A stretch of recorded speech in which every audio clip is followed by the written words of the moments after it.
Hello guys, I'm back. This time I'm going to move into the content on for Chapter 8, which is called Safety Management.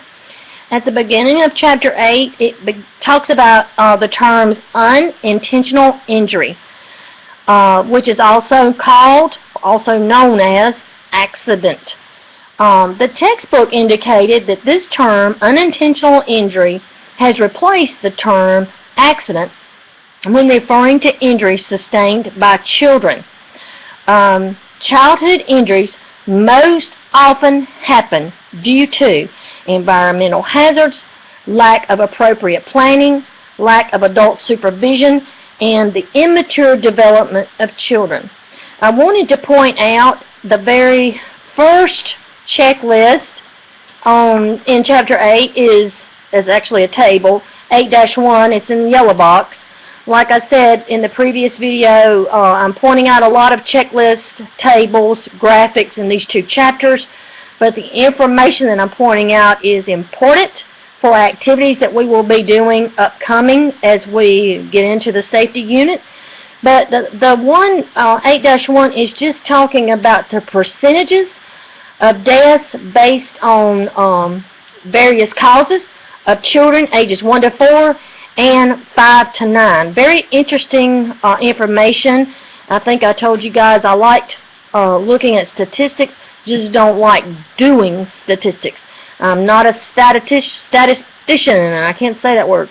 But anyway, that's information that's worth looking at, because you will see what is the number one, the leading cause of death for children, I think basically birth through 12, is unintentional injury or accidental injury. That was a test question, I believe, in the health chapters. Seems like it might have been on the exam, if I remember correctly. Okay, infants and toddlers are at the highest risk for sustaining life-threatening injuries and medical emergencies due to their curiosity, their impulsiveness, and immature development. Older children continue to explore their environments. However, they lack the motor skills, experience, and ability to anticipate the consequences of their behavior. For example, a lot of times children, and you all will be dealing with children these ages, because these are the ages that would be birth through 8 is considered early childhood. Some examples will be, children don't always foresee or think about what would happen. If I kick that rock on the playground, what might happen? Well, it could hit another person in the eye and cause them some sort of eye injury that could be major. It could be a loss of eyesight. Children do not think through things, and I'm not so sure that adults always do either, but that's just part of their developmental skills. And on another chart, it's a big one because it's a 2-pager, page 206, 207, is a table 8-2. It's the developmental characteristics and injury prevention. So it starts with birth and goes to age 12. And it talks about what the developmental characteristics of that child at that particular age is, or are, because it's more than one, and the hazards that those children are faced with, the potential hazards, and then it talks about preventative measures. And that's what we're going to continue as we go on through Chapter 8, is talk about preventative measures. How can we as adults prevent an injury, an unintentional injury? Okay, as I said, adults need to be aware of a child's developmental abilities and behavioral characteristics in order to protect them from environmental hazards etc. And there are more hazards out there than just environmental. Like I said, back to table 8-2, please look at that table. It is a very good, good information there for how to prevent injury, that unintentional injury that I talked about, or accidents, if you want to think about the two as the synonyms. Okay, there's another.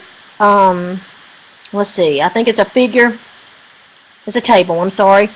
Like I said, they're either yellow, green, purple, blue, and then there's several graphics I'm trying to point out that's in the textbook. Please pay attention to these. Like I said, I have a purpose for pointing them out. It's something that we are going to be doing as we go through our safety unit. Table 8-3, conditions that contribute to unintentional injury, is a good chapter. We are in the business as future childhood educators of prevention. As adults, we need to be in the business of preventing injury for our children, our aging parents. You guys may not be at this, well, you're certainly not at the stage of life that I am, but because I'm further along in this game. But you know, at some point you will be dealing with aging parents.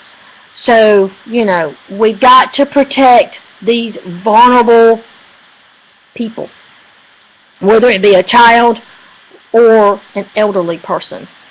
Okay, that's the cycle of life, folks. Okay, prevention. Our textbook also talks about risk management measures. Advanced planning. I mentioned when I tried to record this earlier that at North Georgia Technical College, as instructors, we have had to watch some videos. Before I even got hired, I had to go in and watch some videos, read some information, talk about how to be prepared in the event of, you know, a blood-borne pathogen that I come in contact with, something like that. We're having an event coming up where we're going to be talking about in the event of an active shooter. Unfortunately, that's something we have to deal with in our society today. Okay, so that has to do with advanced planning. Prepare ahead of time. That's a part of prevention. Establishing safety policies and guidelines. Again, I'm going to point out a chart, 8-1, page 210. Please take a look at it.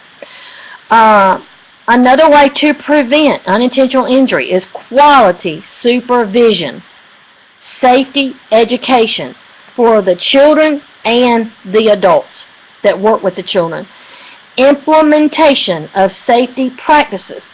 Now, I'm going to stop here and camp out a minute. You all had to look up choking hazards when you looked at the rules for child care learning centers.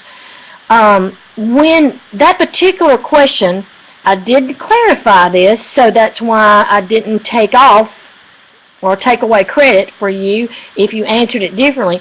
I was looking for food choking hazards, which would be peanuts, hot dogs, raw vegetables like carrots, and I think those are the main three. Grapes is another one for children, little children.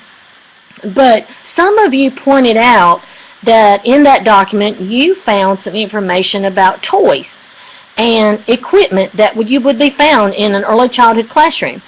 On page 214 and 215, there is a figure, 8-1, choking hazard prevention, and there's a teacher checklist. It's 8-4, excuse me, 8-3 and 8-4. Like I said, choking hazards are big issues for small children more specifically. So, but obviously, you know, older adults can get choked on things as well. And you know, when you all do the safety in the first aid class, they will probably mention to you the Heimlich maneuver, which is what you would do to help someone that's choking. But children do play with toys.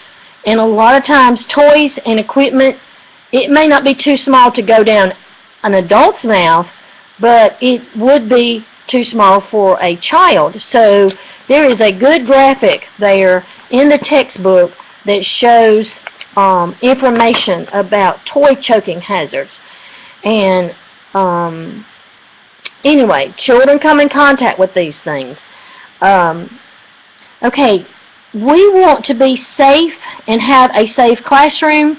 So on table 8-4 on 217 and 218 is an infant equipment safety checklist. And some of you may be working with infants, some of you have infants, but that's an equipment safety checklist. It would be helpful for you, especially if you have an infant, to take a look at that one. But even those of you that are past that stage, like me, you know, you need to be aware of this, because you may be in a setting where there are infants.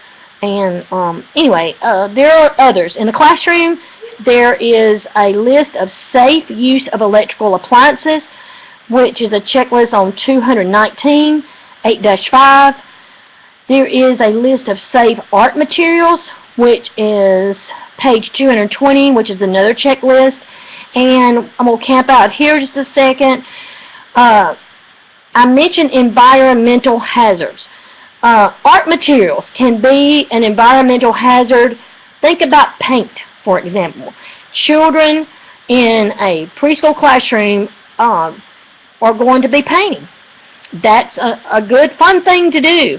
And we were required to have the paint out for the children to work at the art center each day. And the paint itself, if it is put in the mouth of the child, or somehow the child gets it in their mouth, it could be a hazard. So it's important, as you begin to think about when you work with children, it's important to go over how to safely work with art materials, how to safely work at the art center, how to safely work at the with glue, how to safely work with scissors. Wow, that's a big one. How to safely work with scissors. I've actually tell a story about getting my hair trimmed a little bit. It wasn't bad, but when a child was not practicing safety with scissors. Okay, our book goes on, talks about safety on field trips, talks about safety with pets in the classroom, and I've had a couple of experiences with pets. I did do fish for a while and had pretty good luck with fish, but once they all eventually died out, I never did replace them. But fish are pretty, you know, self-sufficient, but you still have to figure out what you're going to do with them when Christmas vacation rolls around. For fish, I did get a little feeder, automatic feeder thing, so that kind of worked out for them. Okay, back to safety. You need to think about your own personal safety, because you can, you can be on the playground and something happened, a bee sting. A child kicks a rock, like I mentioned earlier, and you get hit by it. Or a branch falls off a tree. We can't always predict those things, but you need to be prepared as far as your own personal safety. And it does talk about safety as far as legal decisions, and you need to understand liability and negligence, because you are going to be in charge of a group of children, and you could be in a situation where a child has gotten hurt, and they were under your supervision. You need to think about these things, guys. Getting toward the end, need to be prepared for emergencies and disasters, and that's some of the training that we had to do. You never know what types of emergencies and disasters that could happen. You need to be prepared. There's a checklist 8-8 to 26, and then I'm going to back up 8-5 and 8-6 on 227 are examples of ways to prepare for emergencies. These are good checklists of ways to prepare. Another thing that you need to do, you need to do this as an instructor with your coworkers, but you need to do this with children or as a teacher, whatever title you have. Practice and revise. Practice how to safely leave the building. Typically, you're required to do fire drills. How to safely leave the building in case of a tornado. Those are always required drills. The last thing, helping children cope after a disaster or an emergency. And again, there is another table, 8-7, 228, is a list of strategies for helping children cope. I hope you all will enjoy this information, learning this information about safety. It's always good to know how to practice and prevent injuries. I will be seeing you in class. Take care.